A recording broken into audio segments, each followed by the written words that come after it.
العالم الآن أثبت إن فيه ميكروبات أدق بحيث لا ترى بالعين المجردة. نعم. والشراب الإنسان بياخده وسيلة حياة. نعم. لأنه الوسيلة الثانية لاستبقاء الحياة. الوسيلة الأولى الهواء. نعم. والوسيلة الثانية الماء. الوسيلة الثالثة الطعام. نعم. فالإناء لما ما يتغطاش يبقى عرضة أن تأتي له جراثيم. نعم.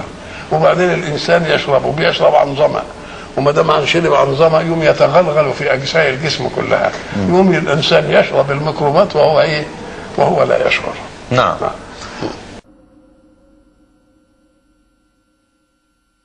السقاء اللي هو القربة اللي احنا برضه ما سيبهاش مفتوحة. لأن برضه الميكروبات اللي عاملها الجو من الممكن أن تتغلغل فيه. وبعد ذلك اللي بيشرب علشان يبتي ظمأ يوم يجيب له مرض.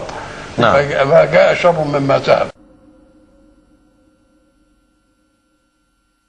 في السراج ما احنا قلنا السراج ان السراج له اشعه، بدليل انني بعمل اشعه دلوقتي عشان اكتشف ما في جو في الانسان. نعم. يبقى اكيد الشعاع بيعمل ايه؟ بيخترق مثلا. بيخترق. نعم. وانا عايز جسمي يبقى كله هادئ. نعم. كله هادئ في النوم يبقى هادئ. نعم. فمش عايزين شيء يهيجه من الآلات من نعم. الأشعة. نعم. ودي حاجة سبق بها القرآن وسبق بها الإسلام، العلم الحديث ما كناش نعرف الأول. نعم. نعم. نغلق الباب لأن ده رأي زي يقول لك الباب المقفول يرد الرجل المستعجلة. الباب لأنه على الأقل لما نغلقه لما يجي حد بتاعه يهزه هيعمل حركه. يوم الحركه اللي يجي هو يستيقظ منها. نعم. انما لما يكون باب مفتوح ده يسهل عليه لا يستيقظ من العدو الا على النفس. نعم. لما يجي يكتب نفسه. انما قبل كده ساعه ما يجي على الباب ويعمل كده. نعم. ده يروح للجاهز. ما يقعدش بقى. ما يفتحش باب انما الباب مفتوح. يدخل على طول. نعم. ولا يفتح بابا ولا يكشف اناء. هو متغطي يبقى من اخذ بالاسباب في الصحه والوقايه يطمئن على ان الشيطان مش هيزيل هذه. نعم. يبقى الشيطان بيجي للغافل عن واحده من هذه الاشياء. نعم. نعم. وده بيدلنا على ان الشيطان انما يتلصص على الغافل. انما اللي مستيقظ دائما او عامل احتياطاته تمام ما يجيلوش. لا يقترب منه. نعم ما يجيلوش. نعم. ولذلك احنا قلنا لما الانسان يكون في بيته وبعدين شاف واحد لص بيحوم حول البيت وبس قال احم يعمل ايه؟ الشيطان اللص يجري. طبعا. كذلك الشيطان ساعة ما تقول تنفذ وصية ربنا وإما ينزغنك من الشيطان نزغ فاستعذ بالله ويجي الشيطان تقول أعوذ بالله من الشيطان الرجيم يجري ويهرب. فساعة اللص يقول لك أفقسني ما هو هيجي يوسوس لي بقى انت صليت ازاي؟ ده انت صليت من غير وضوء، ده انت صليت اثنين مش اربعه، ويقعد يشتغل.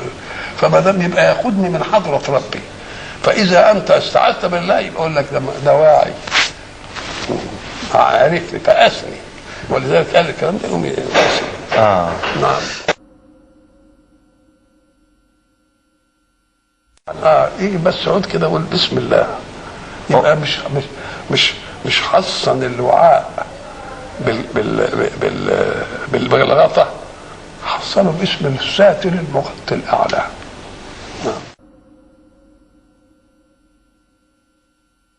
الفويسقه اللي هي الدواب الفاسقه اللي تخلي الواحد ما متعض اسمها الفويسقه.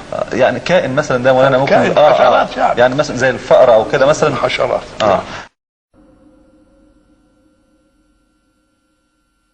هذه الوصية تدعونا فضيلة الإمام إلى أشياء أوصانا بها الحبيب محمد صلى الله عليه وسلم. فماذا نوصي كل مشاهد كريم من خلال هذه الوصية؟ أن أمن رسول الله على نصائحه الذي أرسله الله ليحمي حركتنا من الفساد برضو نصحنا وحمى حركتنا من فساد اجسادنا.